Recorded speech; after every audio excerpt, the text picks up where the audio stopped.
thiên thiên về tình yêu dung gian ăn thăng tra lung lo mình dài là sao si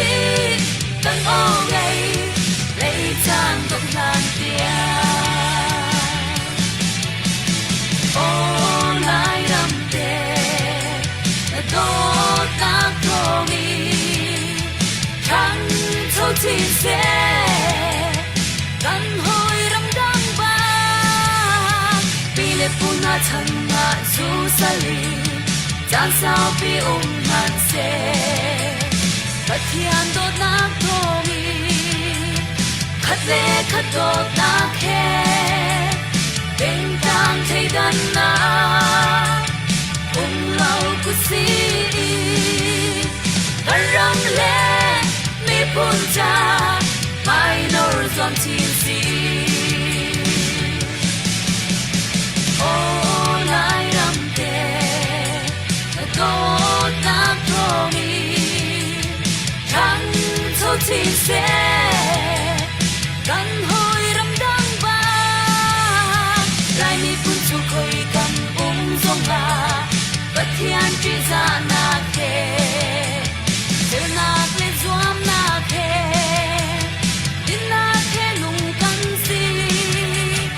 กันรำดอกแค่นั้นข้าจะจำบุยเฝ้ารองนี้อันเอาที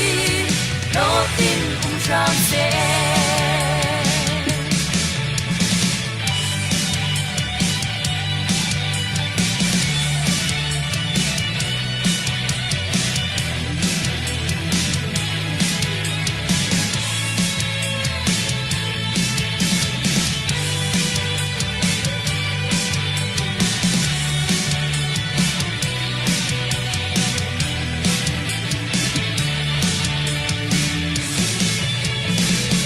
ปูนาทันมาสูสลี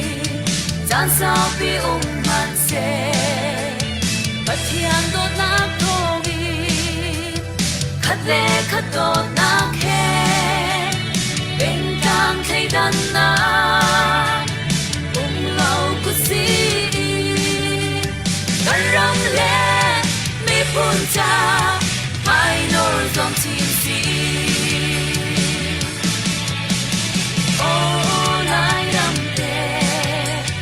โดดนักโทมีทั้งโททีเสกันหอยรำดังบางลายมีปุ่นสุคอยกันทรงลาปะเทียนจีจานาเคเดินนักเล่นสวมนาเคดินนาเคนุ่งกันสีกันรำดอกแค่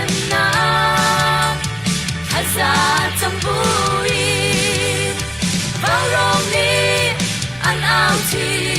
โลดินรำเสโอ้ลายรำเตะโดดนักโทมีทั้งโททีเส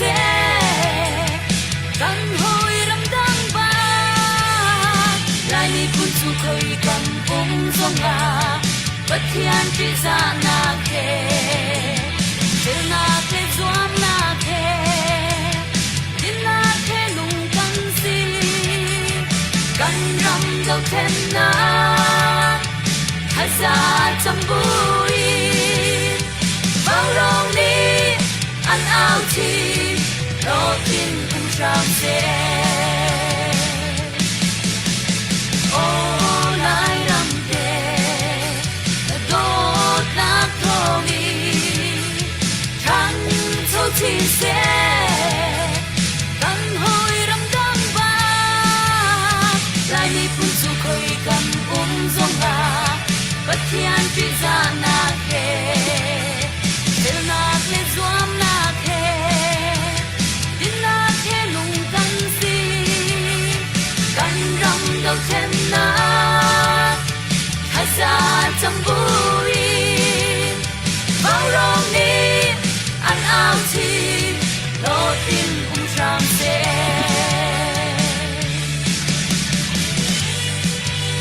โ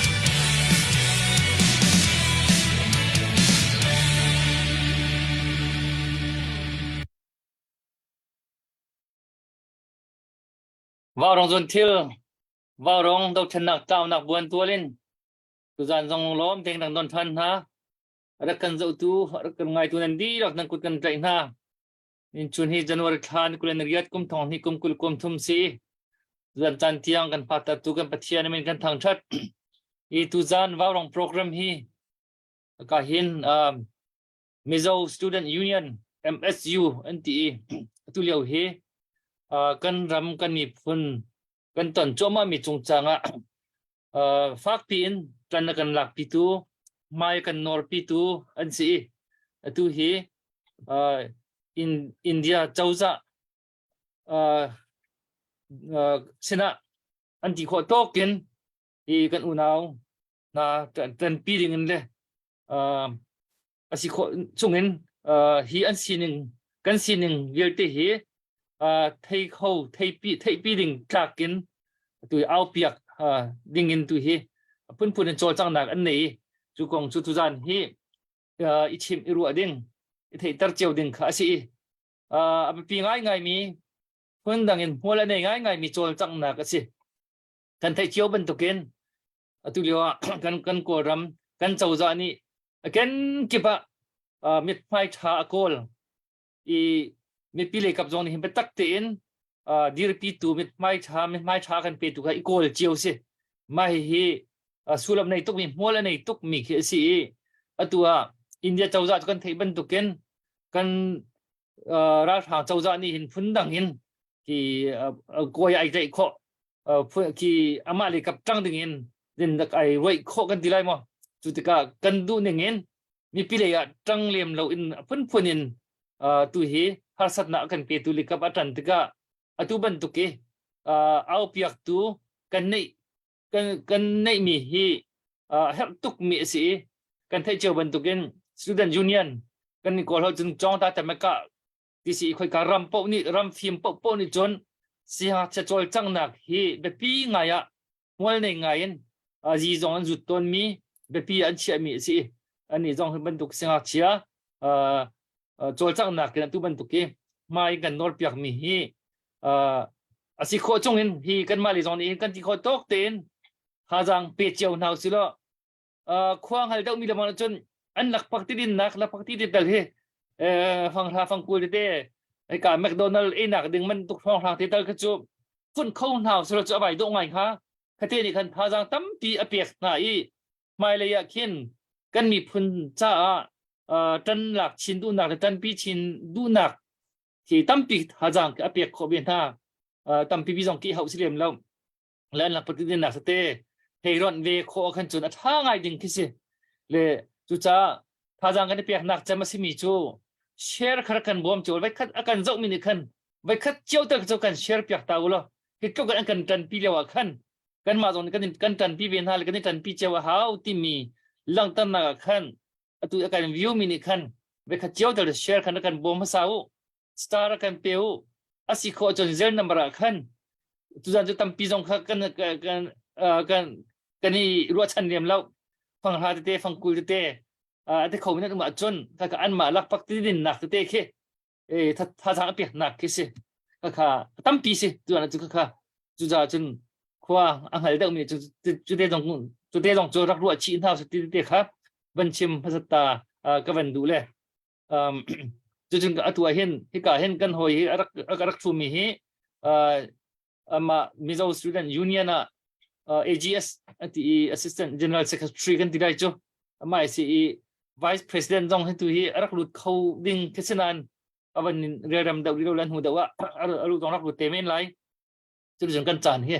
kan mang halai le aram thok chama atu hi Marcy nang mani khan van kan som piak lo atu an liao an dir hun an chol chang nak kha van kan chim phasat ta selo kho chun kan wa ka yang ka thu phasat cham se yang kan la kan sak pyak te la ka tim chong se lo mo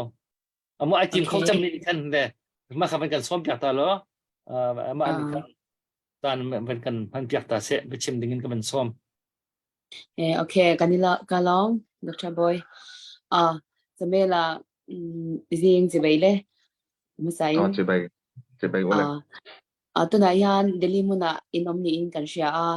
tunlai in keimani Myanmar ra tan tita na kan unaw tita na MSU hoina in halak na te kan lo sia keimani warong team te pon 100% full support kan pe chawa chuanin I kan ngai poimo chawa kan ngai hlua in thil ti hi pathian pon a hlotin na min pe ram se ti kha kan do a chuanin tuna hianin in malak na khanin nimin khanin peaceful demonstration kha nei in tum ta if tlai lampang dar hnia khan mase nga tinge Ministry of Home Affairs atang khanin meeting tora kau in ni thut dan te le chuan hemi in malak na hianin engting nge in thlen to mo chuan engting nge kalpui zel dan tu te le nimina in meeting te chu enge kan riat ve rem chuanin mi pui ma te min soi chwa sak thengem I kha ka zo na ni se chuanin ma khan atul le thiang khanin Myanmar kan unaw te ta na in halak to na te kha min han shil theila kan lom te ang le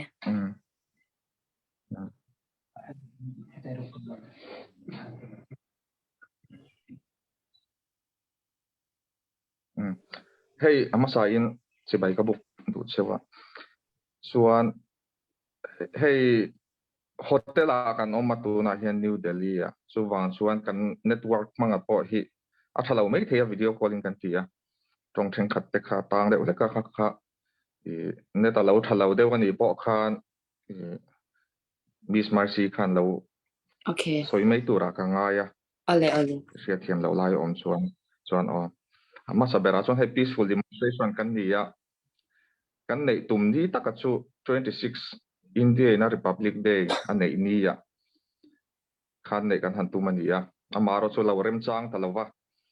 kan peaceful demonstration kan nei chan tura hi all something in point pathumin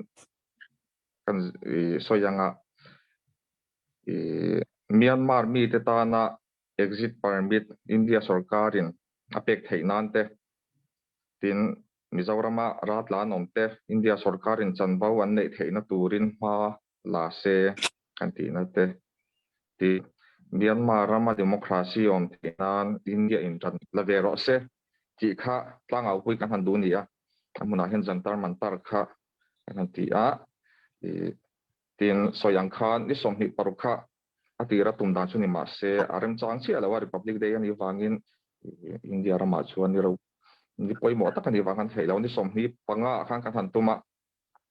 ma supportin ni somni palia kan tum thla ma ro chuni somni panga po chu lo rem chang ta chuang lawa peaceful demonstration chu protest le hetiang pang chu phal ni ma se mini big chu chu sarkar hian bura wa hian ti theilowa chuan chu police te kan han India dil te kan han pek zet nu khan an rem chang theilowa ni ria ta han kan han tum le ni ria ta po khan arem chang theilawa Ministry of Home Affairs sau khan meeting tur khan min han kawa bas te kha kan chuak man to a amara chu kha te kha bas chuak te po kha kan han hu kir le ni a chuan ni som Ministry of Home Affairs ne kan han nei na khan kar le thotan turang hian kan in berema thotan a hi chuan kar le thotan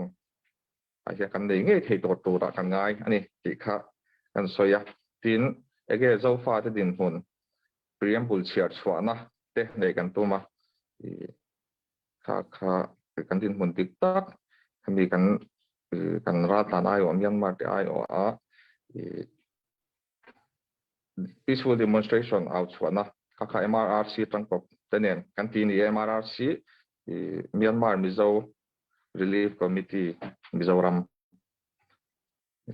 swai tu tenen kan buat sai andi tik kha kan so yani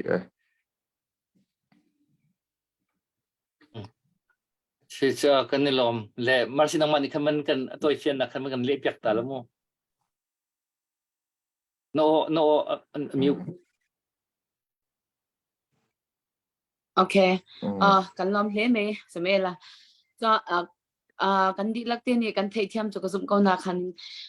tui kha ban simi kha adong te pp ka silo khanin kan khal thiam lak ding khan tompal ka ban highlight zoi la le peaceful demonstration kha nei antim tu ko le kan ma India chawzai Republic Day kan ti ni taka khanin เอานักในอันทีมสินาเตคันHome Affairs เลยนี่คันมีติ้งนาคาในเปลี่ยนสมรวงอ่ะคันการเลียทอ phong hi ngoro o ban kia lo ka sha thei lo ke ma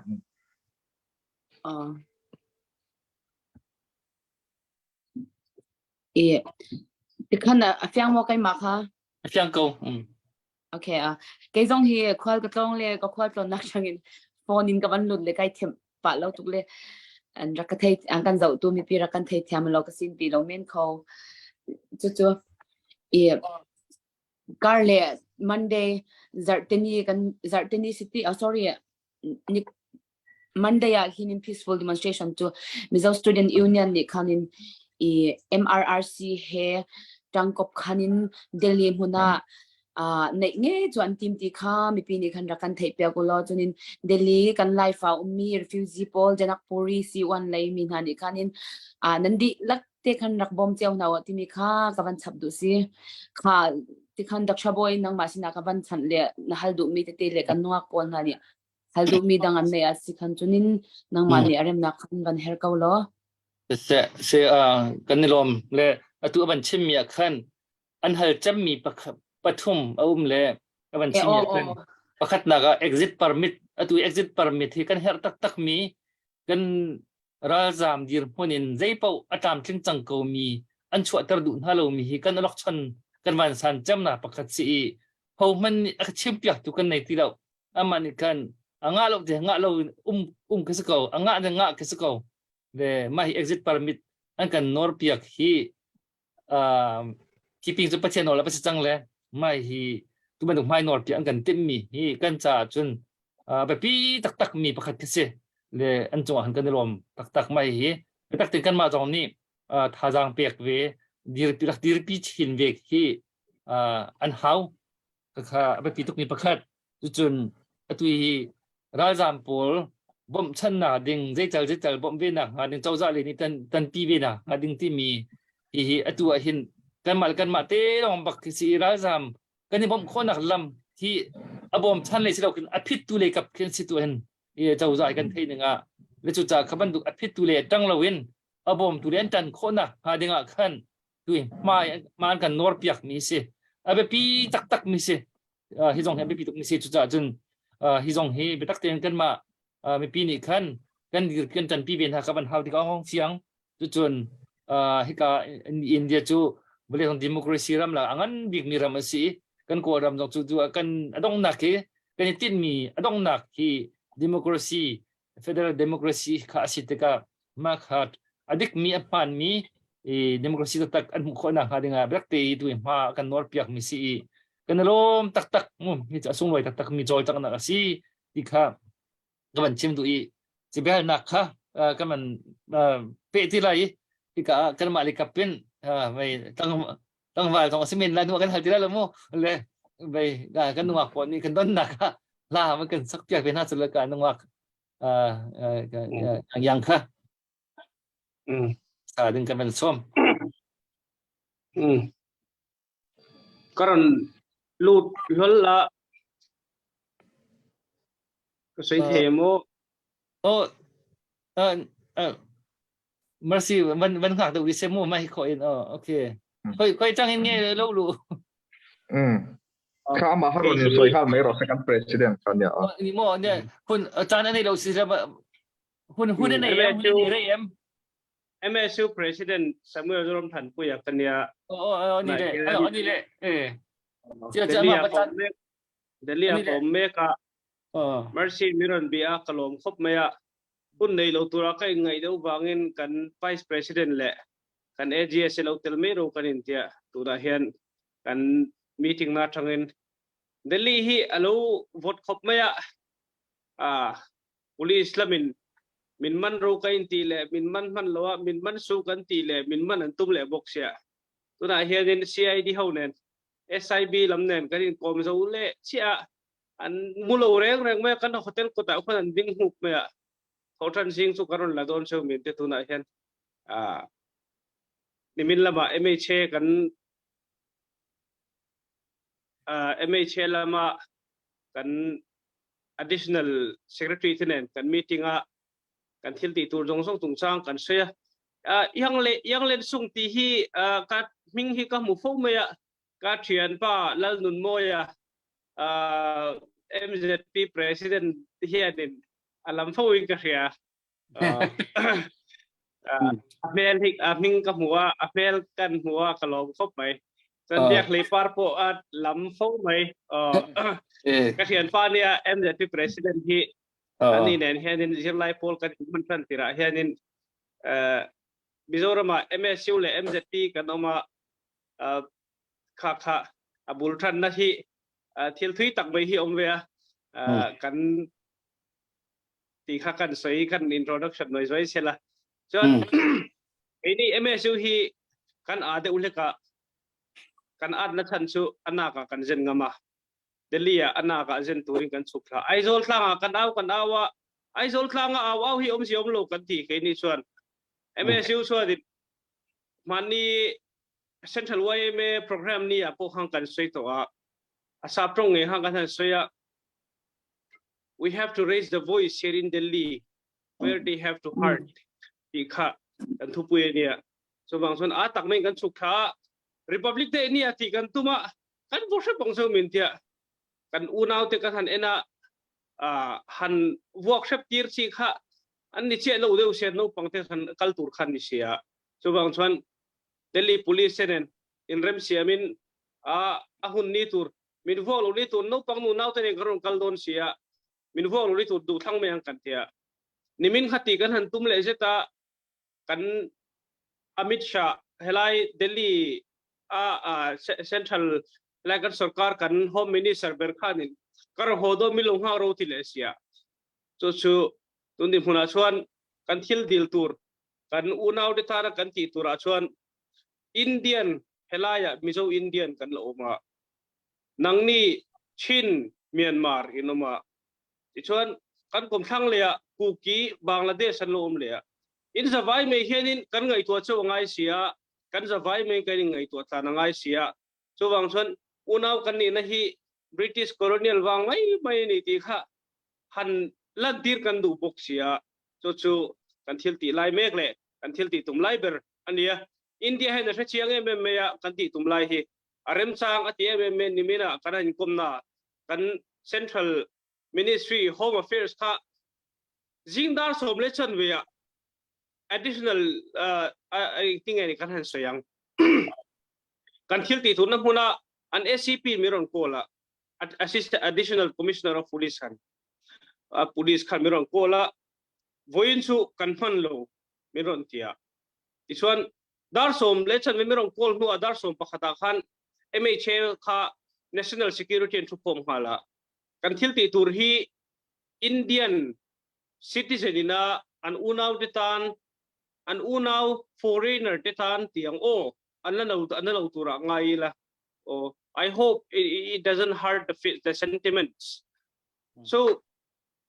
Indian citizen ina an unaw detana issue anon lak tu mahi kan ngai tua chen ngai ni antia dar som le pakhatan thu khom hal rum baya te chuan dar khata meeting turim birong ko le khala hetila ya hen bas som panga kan din deploy phan to bas som phei chu an chuang hal vek to chuan mi sang li don buruak kha mi sang li vel tur kha no pang nu nau te nen kal turim bor sei rum baya kan SCP in miron kola miron theng thei don chuang lowa aron ti boxia dar som pakata meeting an nei hala kan chungchang ngai thoin kan thil du kan MOU thelu turte anan ngai thwa engma mei kha har sanan nei lo ichuan dar khata meeting in miron ko hala dar khata meeting aron ko wa chuan an han soya chu chinlen chungchanga son boina kan nei lo a mai ro chu an unitem Myanmar akan demokrasi theng don ni chuan tuwe kan biak don min sil rowan ti chuan helai hen NUG anoma ERO nom boka a reality hi ke ni ai hen an lo threzo kha a mai ro chu enin kan sei zo ko chu kan unau ten nia we share the same forefathers we share the same history we share the same traditions and cultures so we cannot just abandon them in times of crisis ti kha kan sui ni mania bumatla India he ne chiang so bang san the symbol of republic Mizoram chunga changa symbol of republic in Titan national journalist kan foi chho ngoi rengin MSU kan chet na hi in lo shangai vak lo mai the in lo shawio mai the buka I cannot just say that so bang chuan kan foi chho mai national journalist kan foi chowa triau nge ya kan foi cho kan ni foi cho ni ber khel la kha zo khutarin ka ni le khala kan journalist foi cho hu kha ni they are so what again how do I say inspired motivated so aning ka lai nge khanan tlan du ta kai pu chuak le silai mu dong la MSU mo kan pur do na sin kan ti kan vai pot chuak kan nok kan zo khuthar lama far ko ra kan kaltira va phai lama kan kal lu tir boka a insight deeper Myanmar lama lu an la tuwa tuna ko hian a kanin khoi do ne tul huna son kanin te tuna hian ro man na kan siam me ka amai ro chu tun hi chu kan MSU wa hian post pakhat kan siam bela chu foreign affairs and board related kan tia chu ta chuan salai William Mercy chuan da hrengalin ka ringa nangni po ni thian khal ka ring thowa William kha tuna hian foreign affairs and board related in kanin da India sarkar do tur point ran tla ka India sarkar point recognize to chu kan kaldan phung pangai le tun ma tangin khil lui do kan soidu pakhat chu Mizo Student Union hi Sami Sompali Khan hakha huna festival kan lo bor sei to kan festival Chinlung Cultural Festival Chinlung Cultural ara sei hal the lo na mai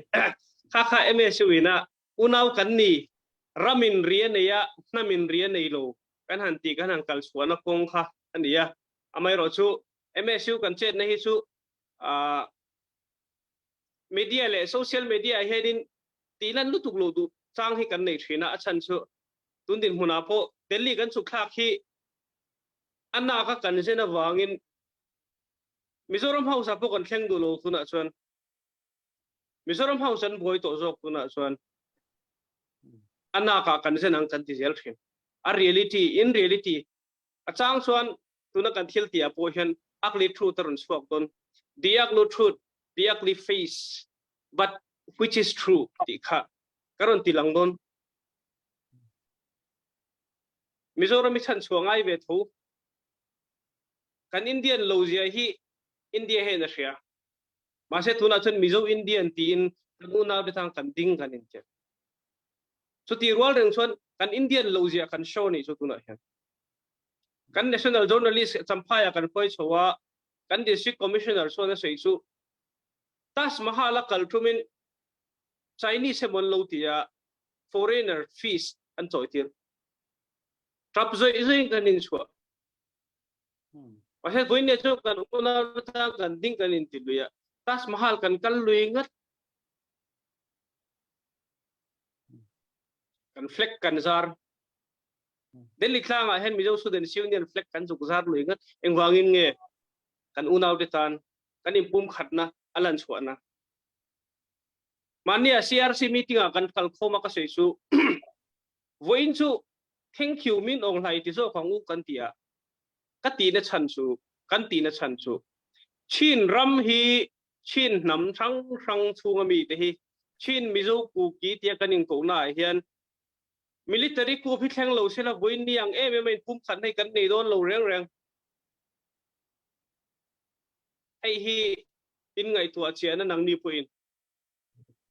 kan ku ki unaw te kan Mizo unaw te kan chi unaw te kan zawai mei Mizo tonga chon so fa kan ti meya chin rama chonin chin len kan ti meya ku kirama po ku kilen an ni le meya chung zong in pum khan na ron lan chwa na hi voin ni hi min ong lai he na ron ti suak lat ama sa military coup pa kha chuanin kan en liam mai boine cho kai ni kan unaw na kai nam kan namin unaw na hi aron chuak dai maya alom khop mai chu wang chuan thank you min ong lai ti poi ti thok dei tem wa te kan hanin tia amai ro chu thank you lei thei lawa nun na kan chan them to e maya mai ro chu kan namin pum khat na hi ron chuak ta ni tu na chuan kanin unaw na ron chuak ta ram hran hi mep hran hi idin lo loila mania salai te kan ti so pu Isaac ken kha aron kala lai kan edeli kan ken thak nuwa Isaac ken bula kalau se pu Isaac ken bula kalau se chu ho mep hran hi siak lo me ang u chin ram te mizoram te Bangladesh lam te nen mep hran hi siak lo loila even he na he ni sei lo loila hei ke ni una ho hian eni nam hian in me phran kan siam ta iti do lo me u kan te an nui kha za de ul ka mai ro chu ka ril ru dik ta kan kha in helai kan thoi tu sang te delhi hen kha lau lai ber hi nia chu wang chuan engtipun ni sela tundim huna chuan kan mo ber hi kan du kan mo ber hi kan unaw de than kan mo ber hi kan sual chuak don mizo student union chuan kan pal atke lo chon kan ngala thliak ang kan ti thina kan pal hi thliak nge don ani lo chon kan ngala thliak maya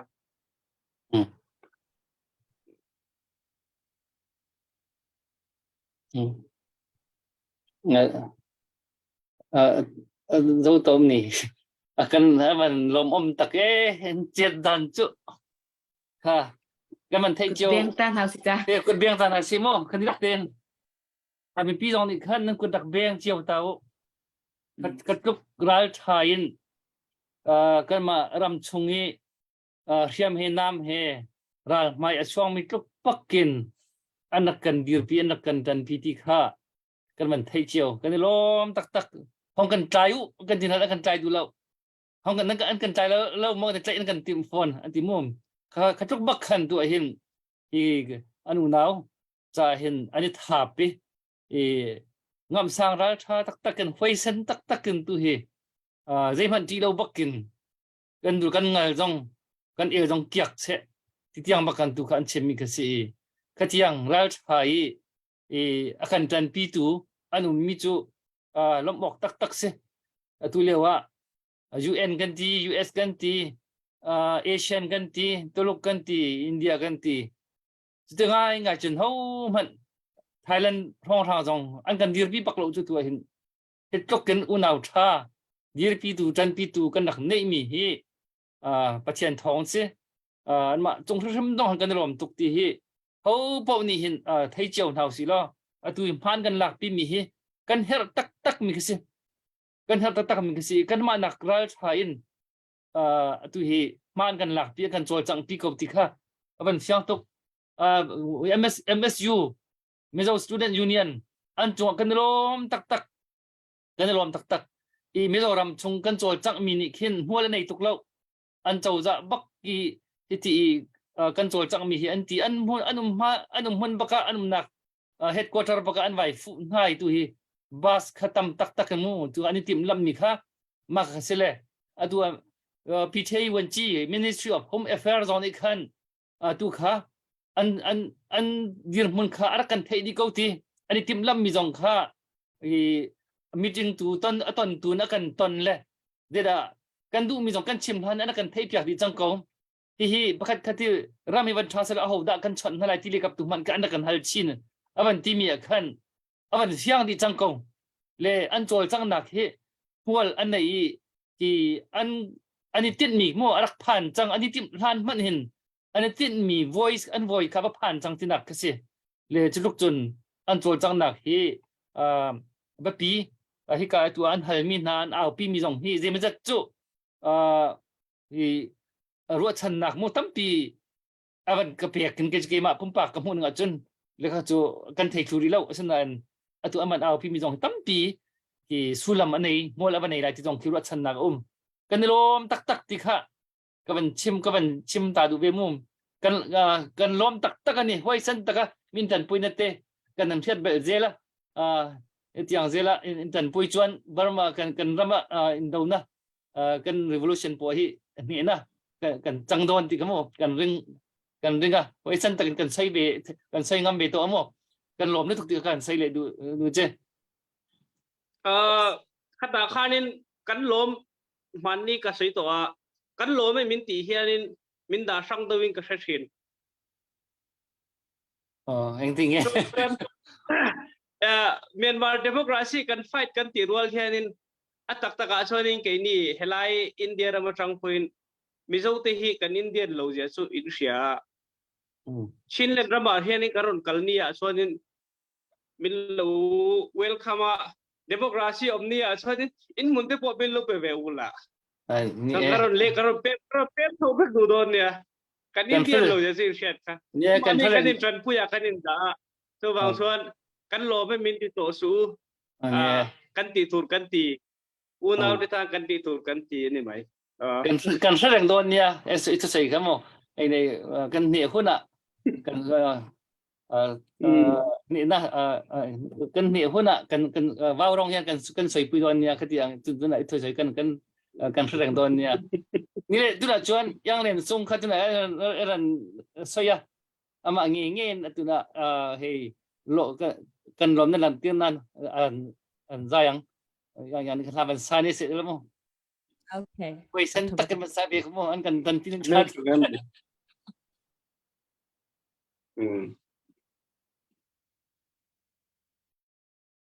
ไอ้ที่เราข้าน้อ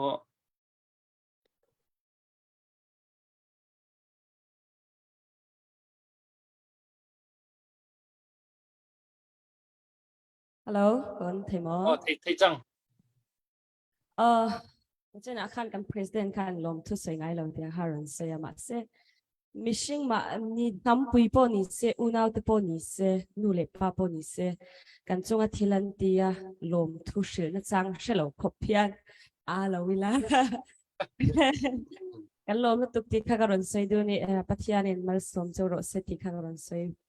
ดูเลยบอกว่ากองเองกี่มามินจันปุยเองกี่มามินบอยปุยสักชินะบางยานินทินลุงเลตีตักสิติลมทุกันใส่นักกินเซละปอไก่นี่จูจันปุยง่ายกันนี่เลยตัวนะนักกินเซละปอเอง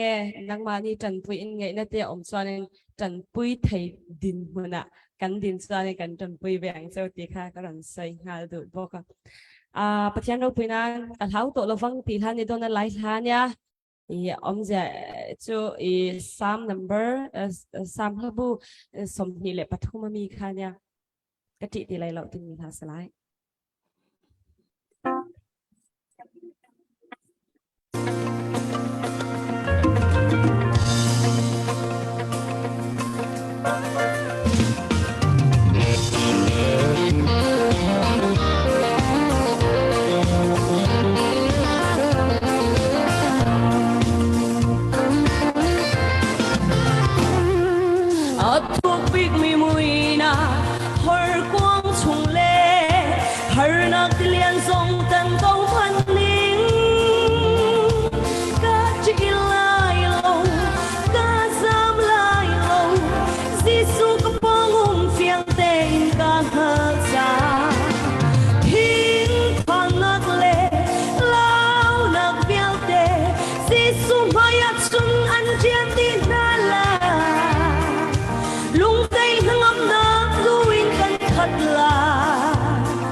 sông in cần lên là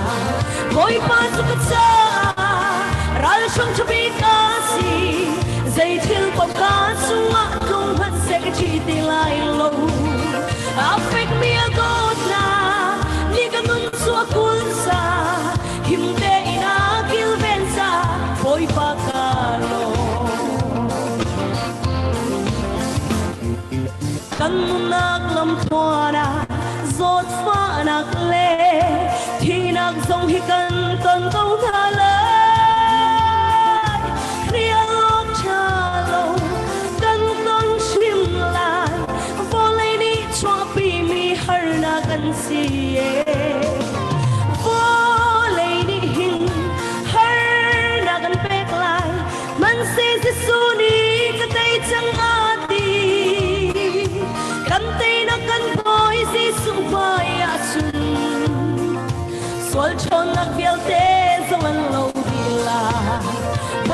สุดใจรัลชงชบิกอาซีใจที่บอกว่าสุมาทุ่งพันเสกชีติไลลมอัฟเฟกเมียโดนานี่กันนุนสัวกุลซาคิมเดนาคิลเวนซาบอยปากาโลกชีติไลลมนังนี่นะคุมพิซานาเชียงชเลตันเบาลิกันหางลำเต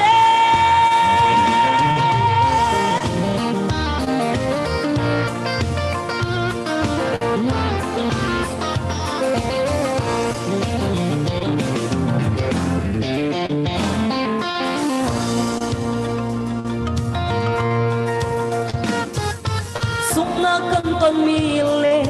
จานักหานีบอยป้าเบาฉันเสียกันเทียมเตอามาโดนาเลสลังฟ้านาทุกเดวิ่งกันเท่าพอนักจะดูอันรักสีอามาเบาฉันเสียเทียมดูจูบอยป้านี่จุนอาบอมสงสารต้นนาสิฟักเลนเอาตามีหาสงฮีAtung Mary Joy sang tua si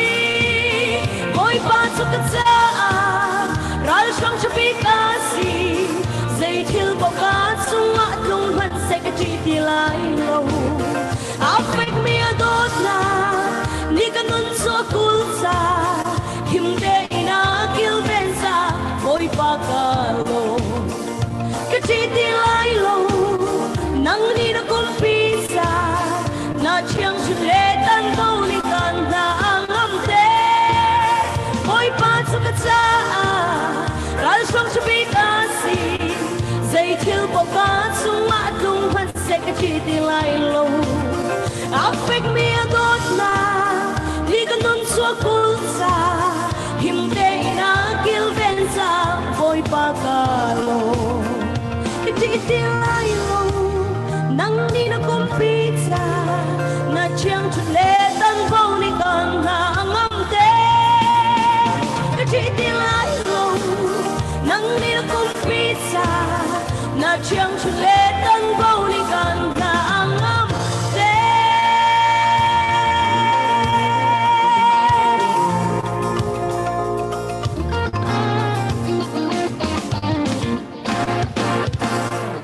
ฉันจะสัมปันนักจะเสกแล้ว kan lo me he semua kan sente po in lo mang kan ring hi chin chup mani loka Zai thiam thế về cái không cấp một sa khóc mày mani loka kan gospel song of the year award dong amo mani loka Zai thiam lu tu kan lo lu tu em mày kêu program mất sắp là mình còn zai sắc thế sẽ là cái đủ là mày ye เนี่ยกันใจโดนเนี่ย zai don ye nuam ten sang kan mang na la dan chu atu hi an ma dong nau ten si siang hak chia student union an si ban tukin ral tha takin ni chu achola cha mi khan si kan ram boi lewa khan kan kal ban tukin kan nak chol chang lewa hin mi pi ni hin chun cho an kan ran ton le chun cho chunga ken fanga hi tiฟังนี่ฟังทุ่งเตกันนักเชียต้นจู่ๆกันนักล้มตักต้นกันผิดเข้าหลังตุจงฮีกันมามีปีอันอุณาวนาชาขันตุฮีเจ้าจ่าสินปะกะตุฮีโรลตามเจ้าตัวเรียนตุฮีบาสตำตักนู่นหักเชียจงค่ะเฮขันตุฮีแต่ไปหม้อเปียกอันกันที่มีอสิทธิกะขันกันมาจ่าขันจุดจ้าขวาอังฮัลขวากันขลาจุนอันดับปฏิทินนักฟังราฟังกุลเตจรอนเวไรเตกันชนะมูมาฮีแล้วก็ขจูรักกันมาจวนเจียวกันมูฮีเตจูอพุ่งเริ่มขึ้นเสียจูกี่มีปีขวาอังฮัลมีอารมณ์อภิมีปีนี่จนอันตัวมีบักเสียจูรักพิลลาอุสิตัวนักกันเจ้ามีลองนี่คันเชียร์ตรงขณะกันบ่มุดอีทันปีนักเสียจนกำลังเตตรงขณะให้หน้าอุสิล้อตัวคันถ้า request นับประคันในการสุยนี่กันประเทศโอลองกันดำนักเบียกุนคันจูมันจูที่มีค่าการล่ามันควรสมงาเวนมันควรนัดอุกน้อยทั้งสิ จูอันมาดีร์ปีนักขันสลายโมอันมาจันปีนักขันสลายโมเลยครับมันเตะขันไม่ดังสองนี่ขันโมครัวมันเพิ่นเท่าสิล้อไอ้สุลามในทุกปีสิที่เด็กค่ะก็มันชิมดูที่ตุกร้ายทาและเบ็ดตะแกกันจันปีตูกันในมินหาฮีล้มโลกออกทาแล้วนี่ครับกันก็มันชิมดูว่าค่ะเขาเนี่ยถ้ามันก็ชิมมีค่ะมันก็ชิมเปียกนึกว่าโดดเด็กเอิ้น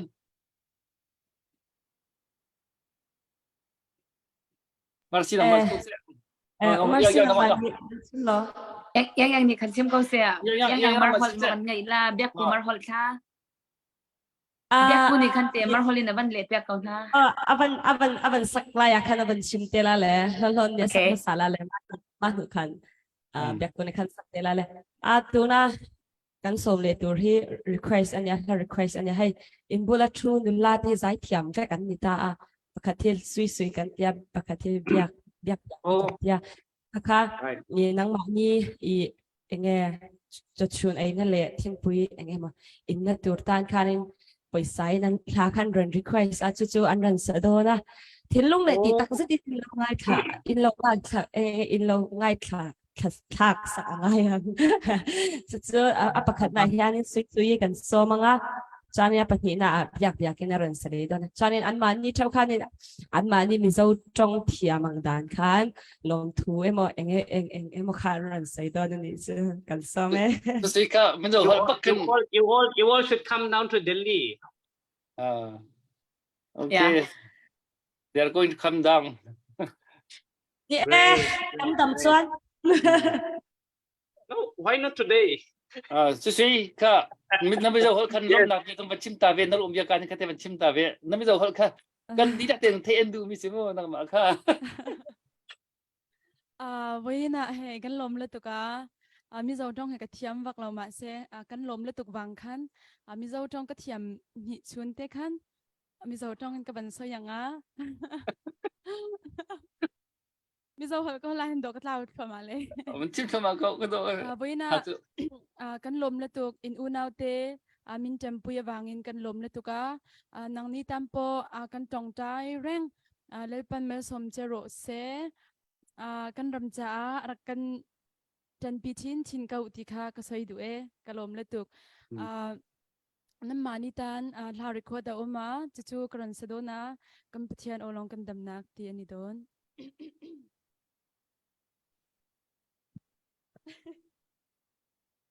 kaning zakka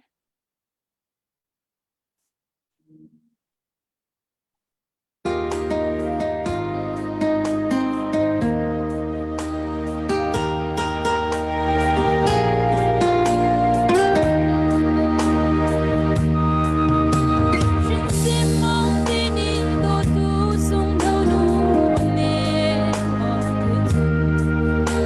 Ulin sim khâu lâu lắm na kin ngakade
น้องมีประเทศนังมา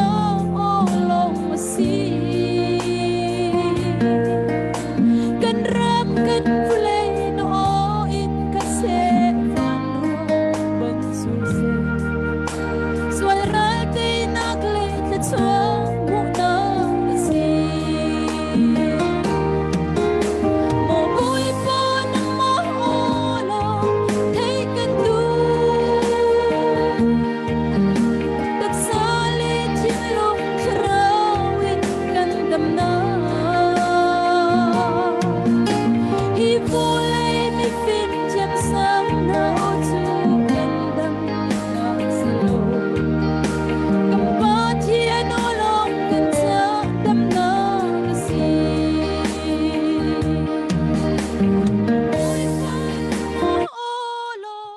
thấy cần đủ tất xa lê trên lòng khảo in cần đầm nơ hi vô lấy mi phim chiêm sáng na ô chu cần đầm nắc xì lô cầm pa thiên ô lòng cần cha đầm na cái si Amen. Boy pani sumpah nak sauce. ดีค่ะกันในลมตักต้องนักเบลติค่ะในมิวสิกค่ะห้องติดเลยนั่นโอที่เราไงต้องค่ะดูมีก็ต้องเวทเชื่อมแล้วมั้งค่ะเป็นต่างเป็นส่งเลยค่ะกันเทียนตันสมัวอินปัญญาในสมัวเนี่ยin panitan request o man mo an agana biak play par biak ku kan mo biak ku na zai le don ya kan tuna po hian lal rol hei thang hian in thingpui in tan kung ka khwania dor som nga ran than ya kan lom lutuk kami kha lock on Dr. Boy nang mani MSU duna kan una kita na male mek te nang mani tan khan an lo thon chu an lo donate ni chuma somel tu zok ge somel ve india in pani ni me somewhere else intan khan tu kin jin tu intan no paisa khalo lo ani le in tu in soi don ya mo ani le ผู้ทองค่ะพี่ให้ถ้าเป็นลูกมินหาหมอ เลมแล้วไม่ใช่ว่าพอเราเทกระเทียมไปบัก แล้วคนฮัลโหลอันมันชิมก็เลยจนได้ดูจนชิมละกันมาฮัลโหลแล้วมั้งเด้ไปอะอภัยแล้วแล้วคันอันมาเนี่ยเสร็จนี่มันเป็นชิมมีเดียร์ค่ะเป็นไงโคตรคำว่าไงก็สิละครับจะถือเป็นมันกัลปีก็สิเลยเบียกกัวใจไม่มั้งแค่สมัวเล่รวดดีกะก็ภาษาหม้อกันส้มเลยโดนนะรู้เรื่องรู้เรื่องกันใส่ตัวมั้งก็กันส้มเลยโดนนะก็มาสินังมันกันถ้าเดี๋ยวกันมันกันส้มเบียกเลยละทุกคนจนอันมีการที่จะเป็นชิมดีสิละก็จนเบียกกูเขาก็เตรียมเตรียมมั้งโอเคดร. Boy ก็ล้อแม่ดร. Boy สมัยละรัดดิกจอกค่ะอีตุนไลเมมเบอร์บอยนะให้มีจงจังนี่เสียจวนคนกินมาเองที่เนี่ยนังมามีบัลอีรูรอมเตเลตัวน่ะอินทิลติไม่กับพอนี่เสียมอขมิเนี่ยนะอินจิเลทสีคัน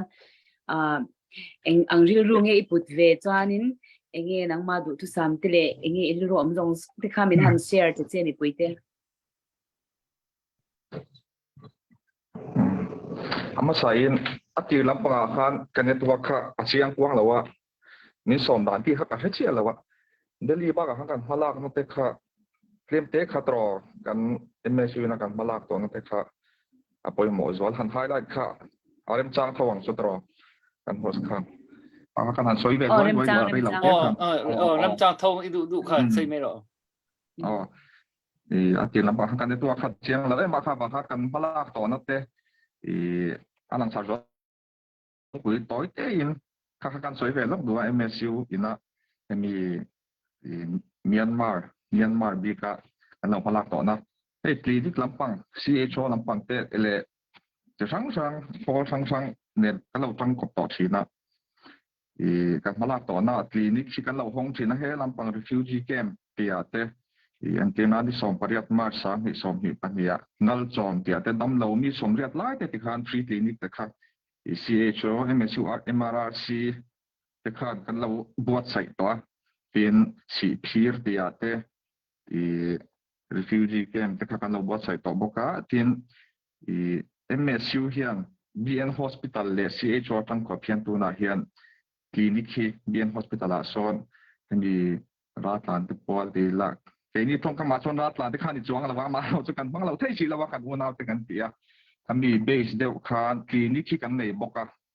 tin zo kho thara hian tu na hian lai lun clinic ti mi kan dia Institute of Chin Affairs MSU CBN MRC tenen thang ko pin lai lun zau kho thara hian clinic tu na hena tu theng thena la function beng bok ti kha kan soi le du boka tin kan malak na kan buai na ber delhi tlang ma po kan lo jin to na project Mizoram kan boi puya project Mizoram hi world's largest supplier of medical equipments to project Pure te MRRC le MSU Trangkopin medical equipments hemi refugee tana medical equipments nuai zasari well mo man kha container first container le second container in kan siam sanga first container hi kan cha theng to boka medical equipment sang kan kem sanga sim na kun te kha kan bang to bok ti kha kan soi du boka hi project te hi chori khop me ya te kum khan don tu na kan president te ama kan tram phasa MSU tram phasa tang kan wat sai khan ni a ten ogasa khan ni som ogasa khan sang ni som bi pahia khan hotel Floria kan chief minister in hi hand over na kha program pha kan mang he kan chief minister puzau ram puzau ram than puzau ram ni program phak yang nge kha kan soi du a in second kan pui le me ka arang theng da kan ti le thoi thei po kan in base ye ni kha kan soi du bo kan ni kha kan phalak na azwal pui tin na sang tu na hai bera phe chon ba ni lok khan national media thenen kan zukala atia mate kha kan du dan phe chuan zutlo kha kan du a ama ro chorem chang ta chia lawa zutlo kha chu wan chon kan DC te ne khan in pom ho na kan ne kan national media te ne khan ti khan in pom te khan ni chung changa enge chiang tu khan kan zu de yan islam ate po national lama te po khan the print ti te kha tianga khan an chuak he ni khan ni chung chang te po kha ti kha kan soi du bok ani tin hemi Myanmar ani emo mizo in pum khot na sim ma hian MSU chu kan president lo so yang thau kha ke point ka ngai dan ani ya kan min mal ngai dan po ni a kan unau te kan tia thang plak voi ni na kan ngai ani kan soi kan sia to angin kan history kan en chuan Mizoram chu khot sakatanga la thavek kan ni a chuan chon British colonialism awang te le hemi ram sang sang awanga in chamber kan ni a chuan chon tuna hian Mizoram kan ti hi Mizo hinga tia kan luan khom na zo fa te Jerusalem ron bela ron lut te chungchanga hian anon lut te kan boy na wanga kan lut ni chuan kan lenga kan unau te hi kan mamolaya kan in tan pui ton tur ani ti kha kan ngai dan ani ti kha kan soi bok ani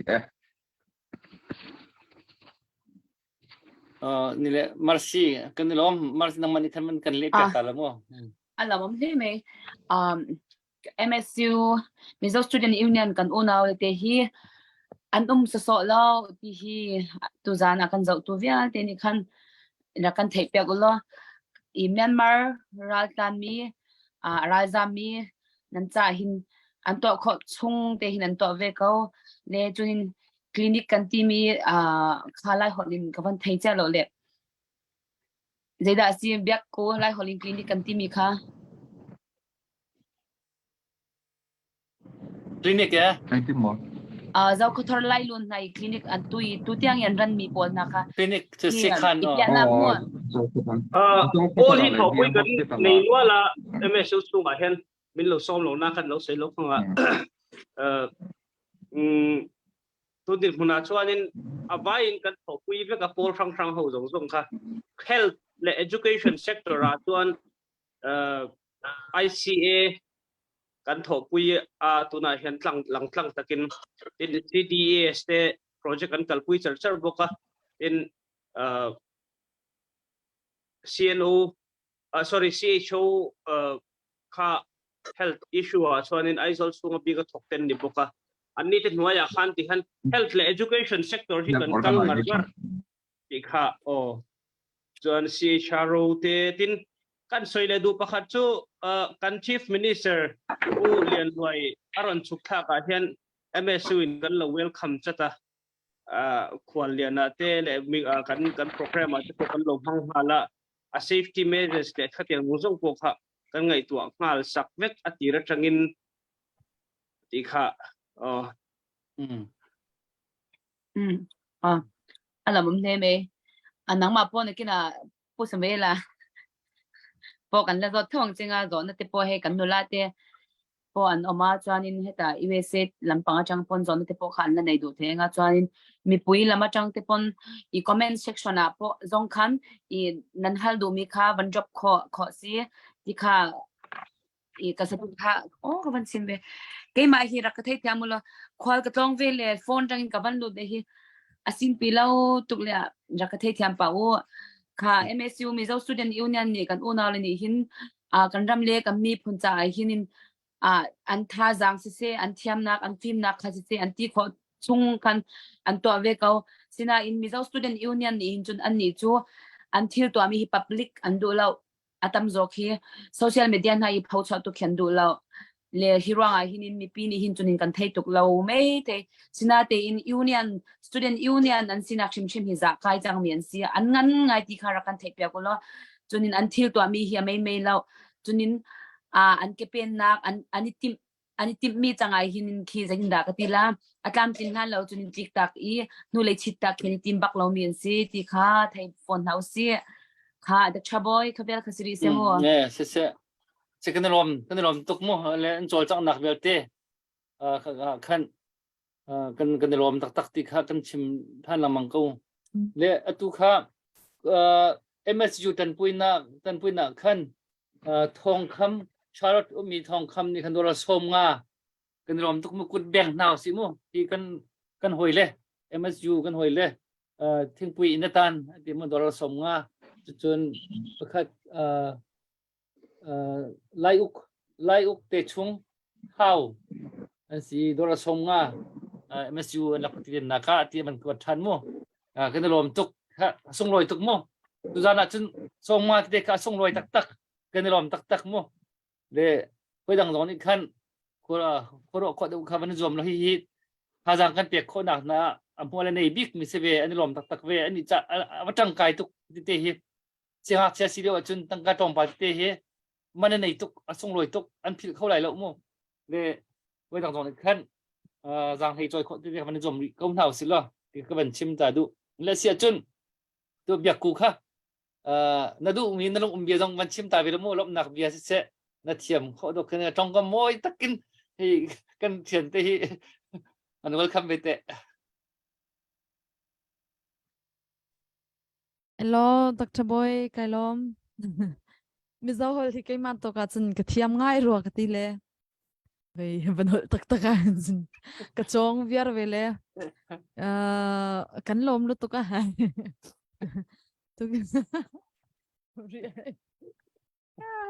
Mizo trong hi cái thiam vác lâu mà lom thu soi tắm đâu in soi cái đua mà se cái trong cabinet lin lâu vàng in cái ron soi lâu mấy nga mà se ăn lom lúc tục anh đi khai min lâu xia sakola nakina po isolate in ron lately huna thingpui kan in ho don kan lom lu tuke lam van kan request mi ka sak chol ko la le music ka arat lo kha ra ka chim te lo chu hun chu ti hello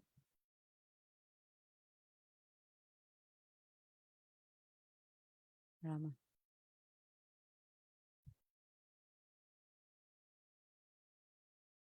Zan lay ni nu no na music umlaw na music asang linglaw music ra lo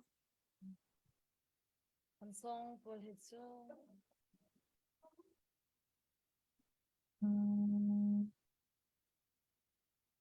kete hong kong hak ta ko ne lo zang khat ten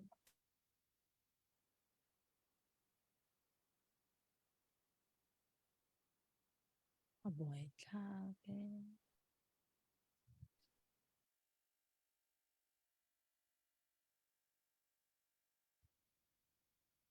rat lo ka chim chan te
อมตุก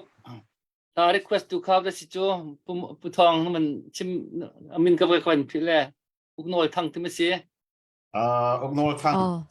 เด้อุกโนลทั้งนี้ข้ามัน request เป็นหาสิข้ากันรวมตุกสิตุกข้ากันอุณาวกัน MSU อันดับที่ดินนักตินอุกจินทั้ง family นี่คัน$สมงานั่นมันปวดทานกันรวมตุกคุณแบ่งหนาวสิมั้งจนเบียกตินsorry รำทั้งเท้าขวา$จะคัดกันหอยเลยถึงปุ๋ยในตานเดี๋ยวมั้งค่ะกันรวมตุกขะคุณแบ่งหนาวสิมั้งค่ะอาจารย์เปียหนักสิไม่ต้องเจียวตรงนี้ขั้นเบียกันชิมปะลากันสักปะขั้นมันเด็กขาส่งรวยตุกฟังกุยต้องขาส่งรวยฟังพระจงส่งรวยมั้งอันนี้จะเสียเชียร์ student อันจะขั้น$ฟังพระจูเบียจนเรียดทองสิมั้งเรียดทองสิฟังกุยระวังจุดทองคดีรุกจังก็ขาตั้มตุกส่งรวยตุกจังก็จนฟังพระฟังกุยทองนะคะ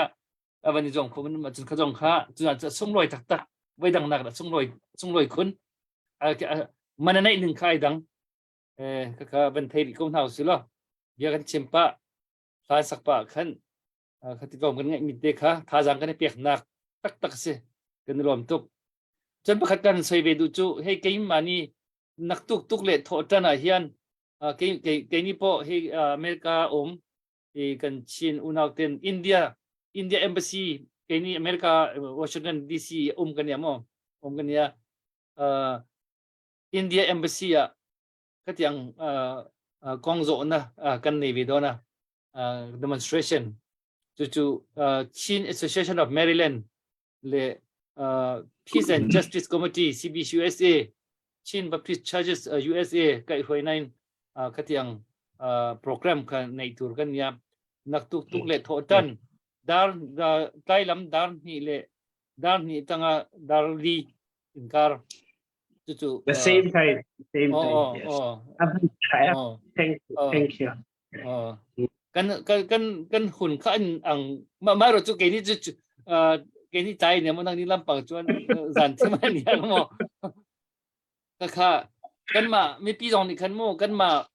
อาบีกินให้กับวอชิงตันดีซีแมริแลนด์นี่โอ้มีปุ๊นี่ให้กับเบียงไงมีจุนักไทยอุศิลป์ไม่ฮีตุไทยจิงกิบตุโคตันMonday 2 to 4 mo zane na jipan ni in palikal laka hin Chin Association of Maryland huai le CBCUSA Peace and Justice Committee huai nakin India Embassy maya atu mi bentuk ha atu kan mipi le an tauza hi tangveu tinak le atu bentuk kan du mi kha bachim nak kha in lam phận mo kan này họ cái in lam phận cái tí đó mo in lam bắc kan phận viên hay là chú ra cái thổ chiều tiểu mi tâm hào cái ban tụ an chú mi tâm bị hào dễ mà kan vật chim về đêm rồi ngọ khăn kan cල් về hum mi kan vật tâm về hum kha kan rian si Beacon Washington DC Maryland Virginia thì cả kan mà phong sang ôm mi pau rắc chuộc điu lo kan cl na lai zane na jipan ni in palikal lak ika mizo MSU mizo student union zong ni atuban tuken ral tha takin hongkan tayu anti ani chit bak mo palik tai kha ani chit bak le khatuk ral tha khan hi ma kan nor pia ki hi kan du mi se hi kan unaw tak se mi merang ramri than na long ni pe akan than ko chu lo chun unaw tak si ram khat si ding mi kan si mi kan ten mi si ti bakin ma kan nor pi le ma hi kan aw na o dong an kan thei pi tu an ti ti dong kan ti ngai ti kamu le chu cha chun mol nei tak mi si chu cha chun ma kha kan ma le kap dong kha tak te nak chol chang ve nau si lo chu cha bikin MSU ni tu ban tuk pa an lak mi hi kan ni ram cha chun asung loi tak mi thil asi mi kha phi na la usi he chati ra rami kan kali ra kan dau tuk khin kam khalia sulam rak nei mi lem pol rak nei mi ka si be cha khan hi te hi hi zon te hin tak ten thin dong rak thin ve nau si lo กันที่ข้อตกแต่รักตันปีเบนเฮาสิที่ได้ครับวันชิมทันตาวันเต็นตากับวันดูทันและตุจูก็เห็นเสมอเลยเจ้ารามาค่ะกันหุ่นกันหันไปเลยโดนะเฮ้ยเฮ้ยก็เห็นแต่เห็นประกาศอัปเดตกันเอามายังเจียลเฮ้ยกันอุณาเตทิ้งปุ๋ยในตานโดราสมงาอันทันเลยกันลมตุกค่ะแบงเลยลมนะกันลมโม่กันลมตุกเนี่ยสิโซตูร์โปเฮ้ยกันในตัวเราเฮ้ยเอ็นตีตูร์กันตีเวกตัวโม่ฮันโซบักตูร์โปนั่งมาอิรูอมโม่อิรูอมค่ะฮันใส่เลยไหมล่ะเนี่ยที่ก็ตรงดูเวลาเรื่องเดียวว่าสักตรงส่วนอาชาโตโซเข็มกันเช่นกันตันโตโซเนี่ยดู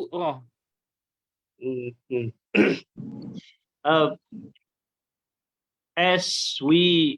used to say we are being separated because of the British colonialism. We are separated into 3 countries, to it be Myanmar or to it be India or Bangladesh itself. But then our blood cannot be separated. So MSU, we used to say, Ramin Rianaya, Namin Rianay, long Tikakan say China. So mean why it's one Kong can so Hakamuna program can loan it can say to now the main reason why we are doing these things is to save our community, to safeguard for furthermore future. India has come to understand that the politics, the internal issues, whichever is happening everywhere, their main fear is our unity. But then we are trying it. Now we are not only fighting for the British, the Myanmar democracy. We are fighting for our unity itself.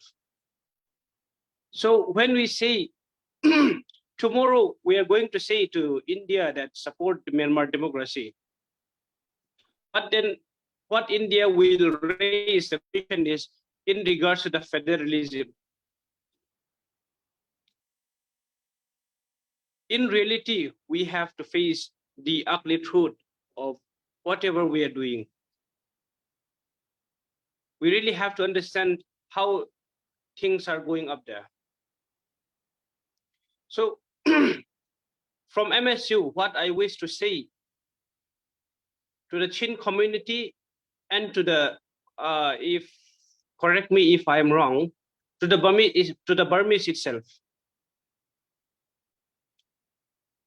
We really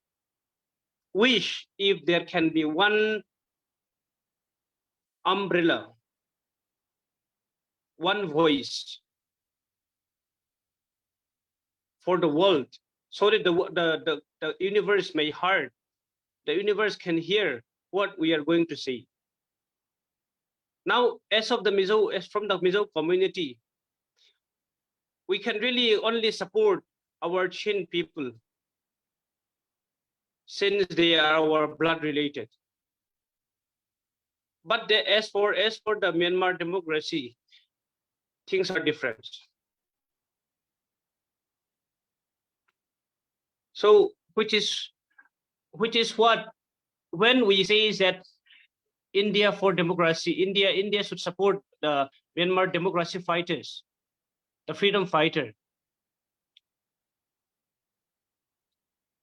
Things are a bit different, which is why the Chin community from everywhere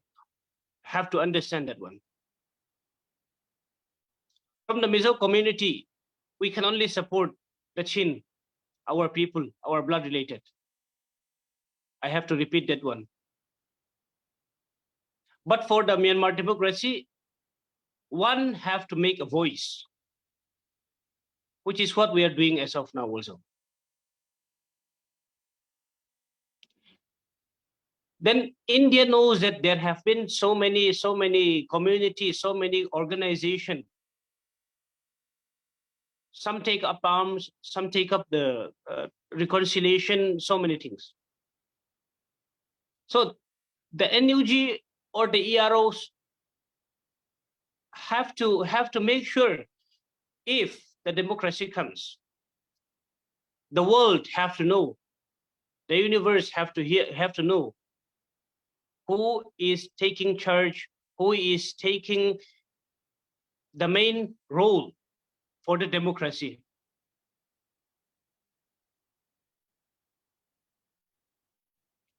Nowadays also India have a principle which is non-violence. And the sides which India takes, he doesn't take any sides.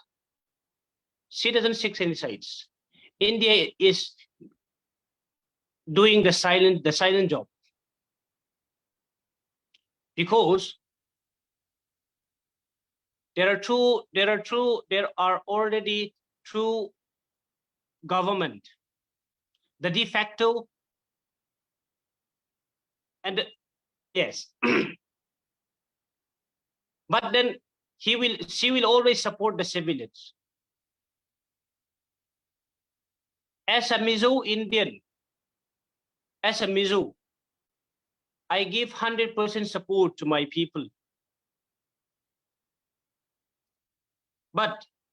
when it comes to Myanmar democracy, we have to decide. And then the people have to make voice. So now as Chin, I agree. As Myanmar, there have to be some decision who is playing the main role. So the military, the junta, they are fail in organizing, they are fail in the administration. The world knows that. India knows that. So the people have to make sure that where they were fail in the administration, they have to show that. Now nobody is doing that. The people have to make voice to the world. Nobody is shouting as of now. Only China is getting the advantage in these regards. So now, especially in the UNO itself also, China, Russia, and India keep silence. Maybe in the Pacific, India may raise a voice. I'm talking about the real politics here. We have to raise the voice. We keep silence for so long time. So which is why MSU comes, we raise the voice, we raise our hands here in Delhi for our people.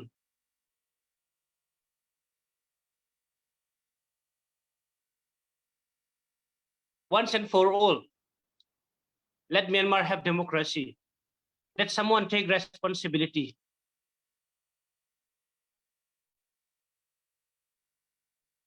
Let the world knows who is taking charge. Suu Kyi, maybe, I don't know. Let the Chin people also decide who to take the control for the real democracy. Do we want democracy? Do we want federal? Do we wish for the republic? Let's raise the voice. Now India as democracy, she can support Myanmar democracy. But as for federalism, there is something happen. Especially when it comes to the republic, things are very different. Where MSU stand is, we stand for our people, for the Chin land. Other than that, we cannot say anymore. We can just say, support Myanmar democracy for our people's sake. But after that, who is taking control? Who is taking responsibility? That is a question. Within our Chinland also, there are some people who support democracy and federal as well. But then within our Chin people itself, there are some people who only support democracy but not federal.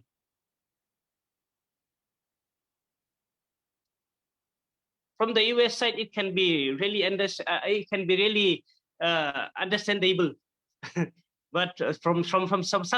side, it cannot be understood, because when having democracy and federal and republic, it's very different. So my real question is, when MSU stand for our people, you have to decide which one you really support, who is taking responsibility. Such is the politics, and such is the stance we make. So now, to India itself, MSU says Delhi chalo, Delhi jago. Let's go to Delhi. Let's wake up Delhi. Delhi know everything already. It is us who have to decide. But from my point of view, I really wish we can make we can chart out, we can map out our own map for our own for our own brotherhood, our own sisterhood. That may come later on. Thank you.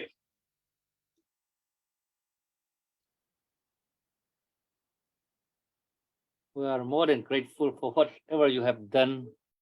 and what you are doing, and what you are going to do. Kan lom tak mo, kan tua piak chia mi le, kan tua piak cho ma mi le, kan tua piak ri lai mi chunga hin. Kan lom tu. I o an nei kholo mi cha o kan nei piak. They are the voice for all the voiceless people. Kan ma o an nei kho ti do mi kan o dam pi kan so piak tu an si kan lom tu. I India chu non-violence ti mi kandi ni rak thok mi vele chunga min thang ase non-violence movement in democracy ar khel mi aran si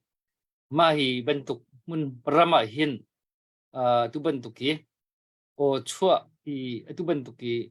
demonstration tu hi ani chun value kan nak thei chang le chu cha a chol chang je thiam a chun hol nei ngai ding kisiko le ra ring ten atua achim bentuk khan an kan chi ngai ti ruang chu hi ka una long te Bangladesh se chun Chin lama se ko lama se India lama se hi una kan si an kan thei le an ma hi ani fun dia la le ram khat bentukin an dir la ti mi hi an dak phang ziar ngai ve ti mai he le an pha nok tong chu se le kha an mo to tan mo ve lo le chu hi ruang a hin ra ring ten kan kong hi an kan zau mi si ti mi kha se le atu bentukin khaban tukal laka atu bentuk ra tha takin an kan dir piak mi chunga hen chun lom nak asang ko kan lom tak nakin ze la po hoi san taka intan bui zel turin le intan bui zel na chung chang mo kan lom lu tuk ti hi kan soi zel don nia kan threng don bok nia Marsi nang man kan do kan man kan champion nek lo MSU te in unau te kan unau te Myanmar ta na in ti hi ham nung zelula in kin zela po thok khau ila thok tang zelila chuanin in thil thati hi thon lawang nang ni pon ma som na tam tak van lam pang chang po ma som na te po in don nge ka ringa imidang te ta na ma som na then to ni zelula mi zo student union te nang ma ni tam tak nge mo be the na tam tak kan nei ve ni chumo chuanin ke phei chuanin somai la kha Chinlung Cultural Festival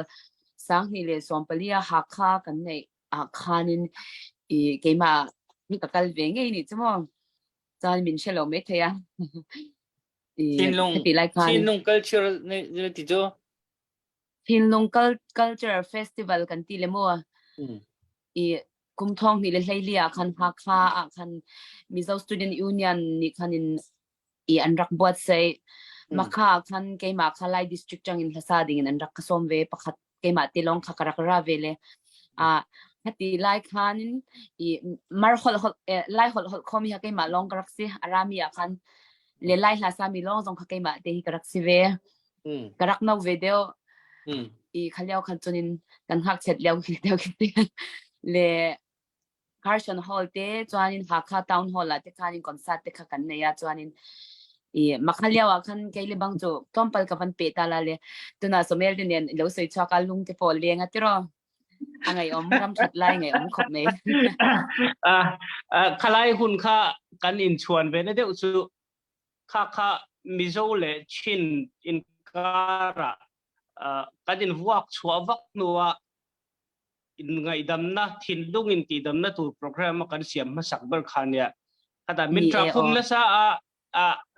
มินเราอ่านคุมบอลปอดนะมามินอ่านคุมจังมินทราคุมพวกฮันนะมาทินลุงก็คอยตั้งเสตาขาโปรแกรมข้าสุดตูนแค่เฮียนินอติมาสับเบอร์กันดีอุณาวกันดีนะพอช่วงมาสับเบอร์ตูกันดีกันอินช่วงเวเอมาเนี่ยทางพออินช่วงตีข้าตรงกับว่าดิบเบอร์ก็เสียแล้วกันให้ยังเลยนี่ค่ะใจหรือเวลาทำไมค่ะJoanin kente Mizo Chongkhan kalau soi lo kanga Mizo Student Union hianin until the activity hi an public lutuk lo kha ka tita a adikang tro samel Joanin Student Union ti lepol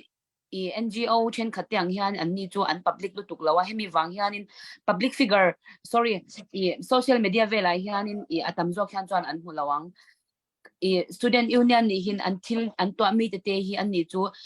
social media mo kiban tuk te na kin an thave tuk lo hi ronga hin an chol chak ngak te hi kan hu tam ton la lo siman selo alang pau hin chol lo men na selo until to mi chu tu ni zonga kan hu ko hi mo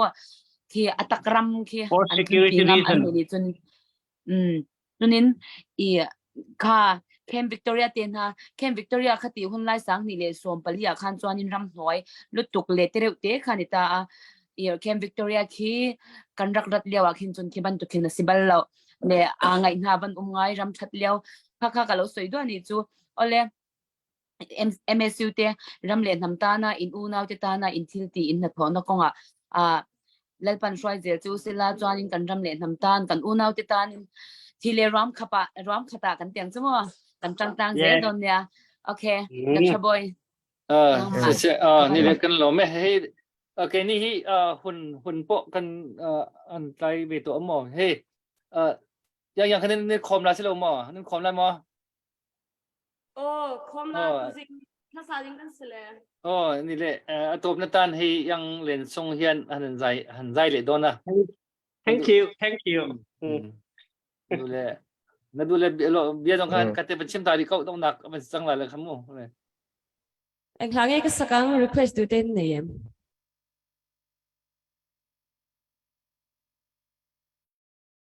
ชุกกันนี่เราทราบไหม มิโซอุทาครับพักสักอย่างนั่นใช่มิโซอุทานักทราบเด้อ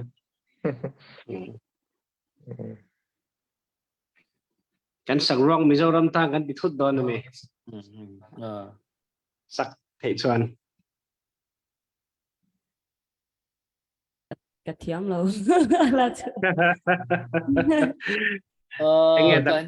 การปูวันคำเตะชงคาร์นี่คันMizo Student Union จากท่านถึงปีนท่านดอร์ซามันท่านเนี่ยท่านหลอมรู้ตุกเป็นเบียงเลี้ยง thank you กันโลเมจอนินเวน่าจริงๆหุ่นชัดตักนินเปียอินหุ่นยุตักมินรันเปียกันโลมตุกที่เขากำลังสวยดัวดังจ้ากันพูดแต่พอนั้นสวยเวกตัวลมทุกันรันสวยหมดเลยดัวจอนินตัวนักรันสักตัวให้เจ้ารำนัดเป็นมังสงรเสติลานี่ดัวนะมิเจ้ารำกันอุณาวเตตันลมทุกันสวยนั่นลานี่เฮลาฮิปิเนมินิวซีแลนด์นะอินนับพวานยา i te min lo ngai thak sak don na chanin hemi ka sak zo hianin i kai ni kha wen kan kau thana zai tur te kan nya ka chwa san chonga min sha thiam na karon dile du ni chu Kini pokaring khom don Sunday.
อะไรตุกกันลุตุกกันลมลุตุก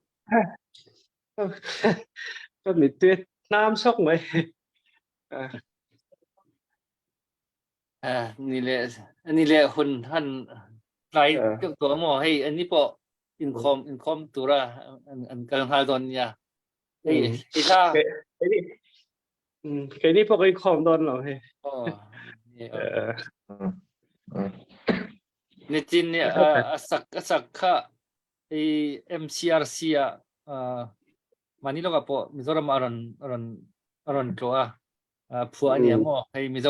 รัมกันอุณาเต็นอุณามินตันปุยนาเตอันกิมาเฮียนผมทูใส่นัดลาอันเนี้ยนี่กินพอกัดยังสัตตักเตกันใจเฮียนกันฤดูสองเตขโมมิโซรัมปุยนั่นน่ะกันใส่ที่อันกันเร่งนี่พอมีปุยkan zavaitan kan asak ani kha kan lom letuk atop na tan induru emo sei leula chu kan top na nin mai to don tan chuan ใช่ตัววักอมโตโชว์เรากันตีไล่กันตีกันชุนสมโดนนะเอ็มเอสว่าส่วนกันปลัดเจียแล้วส่วนกันเงินละเจียกันติดเสียน่ะส่วนบางส่วนกันปลัดเจียอัดเจียกันในตัวนี้มากกันละจนติดขั้นยังไงอินเดียสการที่กันปลัดตบโดนยังไง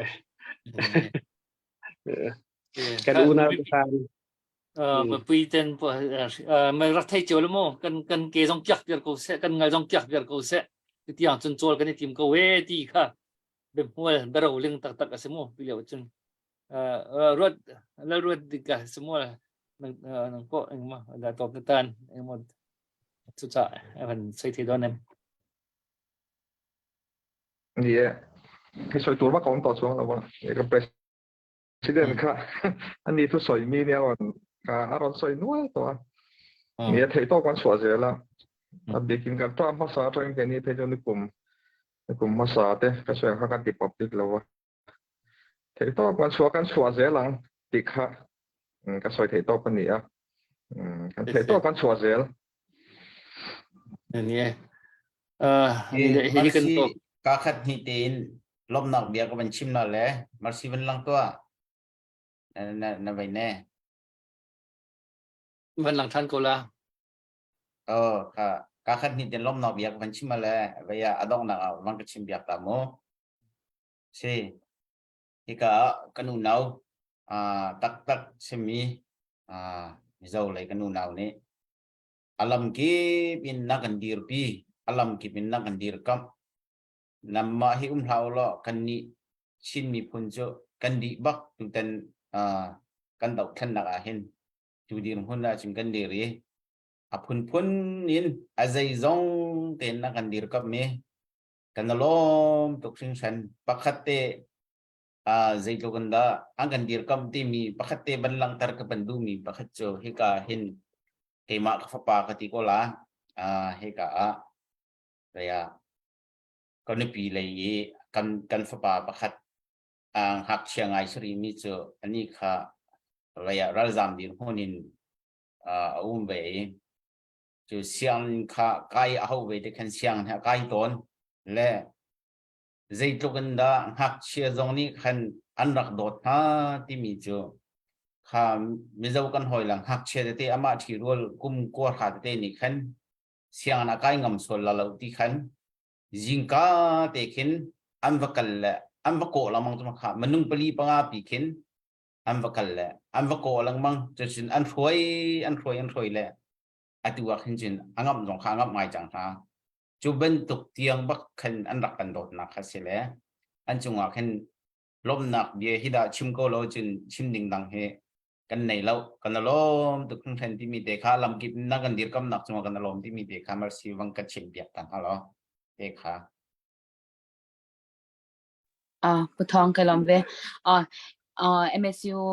สมัยละค่ะ direct message ปกติเราหัวจอนินฟอนจังกันหลงวังเนี่ยนินจะสร้างไทยลุตุกแล้วโอเคกันเสียมเจ้ากันเสียมเจ้ in busy ลุตุกังอันนั้นบ่อยตุกลาตีกันไทย in บ่อยเวียวัง in บ่อยก็ตั้งมาเส in หุ่นเจ็บตะการะเป็นนี่ทีมเตเลมีปุยเตมูเทตุรินแต่งยันซูมามินเต็นอาปุยอีกันล้อมลุตุกตีข้ากันเราสวยมาสะดวกจอนเอาเลยพุทธองอัตุนากันทอปุยกันอุนาเราสวยค่ะมิโซรัมรัฐการเตฮีมิโซ student union ติเลมิโซรัมมีปุยที่ฮานินมังไอเซียฮีกองช่างมินปุยนี่ที่อัตกินอินติลังอามาสบีกากลอมมาอัตยาอินอีจวนินอารมณ์ทุสวยนะเตค่ะอีจวนินประคัดอาจารย์เลยจวนละก็เฉลี่ยนะจูกันฝปาอันฝปาตัวฮีอีรัฐการขานินอันอมเวอาจูมิโซรัมมาฮียานินอีกุมกว่าเวลอันนี้ตานี่จูม9 years เวลอันนี้ตาจูอีschool te po hi kal ve du school kalangai ve ta khata khanin hei in thong me lo khanin az kang le engemo kal tak thinung te nei lo palang ti lau khanin a chan te ho khan an ba som zo ka te kang khanin an welcome lut tuk na e khatang te an beng in an shia an mitin an hwa te khan mi zau kan unau te kan ta na in chat zia an ta na in chat zia kan mo khan thinlung takin alom thu a soi do a khang te kha soya ni e kan mi zau unau te ka Myanmar kan unaw titan in that na te ale in thil ti zong ya thon bik lawang pathian hian in ram hi alati that le nge yanga alati chang kan ram that thuna tin takin kan la leng za leng chanin nangni po kan tan om rengula I ti kha kan sei du aniกันสิ่งนี้แหละกันรวมลุตุกตุนะกันพรำจง family ดอนขวากันกันเทียนเตMSU ถึงปีในตาน$ซาอันทอนเหลี่ยมกันรวมลุตุกแบ่งเลยเตียงกันรวมลุตุกนี่นักกินนี่นะคุณเช่นหุ่นกันให้ตักกินหม้อให้มริงเฮียนกันเห็นหัวดอนนะculture and itu Chin cultural itu marasin nakal nakha Chinlung Cultural Festival Chinlung Cultural Festival katiang program ropu ita akan buat sa ito na kanin mo doon niya Richuan nakin na po hey Amerika lang po inon kalbi doon kalang Manram sang le katiang kan ngai tua doon niya mo katiang kan ngai tua kan base ya lah asia chun si ni le kan lom le tuk zanin hun pui tak big takin he semua so apa chun iron tel thei dolam tingan ring amo tu na chun tel sia tiang tak te ya so ya kan lom le tuk ti kan si When so Myanmar Refugee Relief Committee kan chairman pu van nechem kha CRC lama solai committee hanin thu sei turin an soma Delhi hemi Chin Refugee Relief Committee kan thu sei kan mangai thage when so ni mo okay ni lo se ni le hey design kan hun chu ani mayang Asin po thong kan chim kan lim ti mo ani ni chuan kan vain hei bye tila hei kan hon kan zoom kan to me yang hei okay ni le kan patio le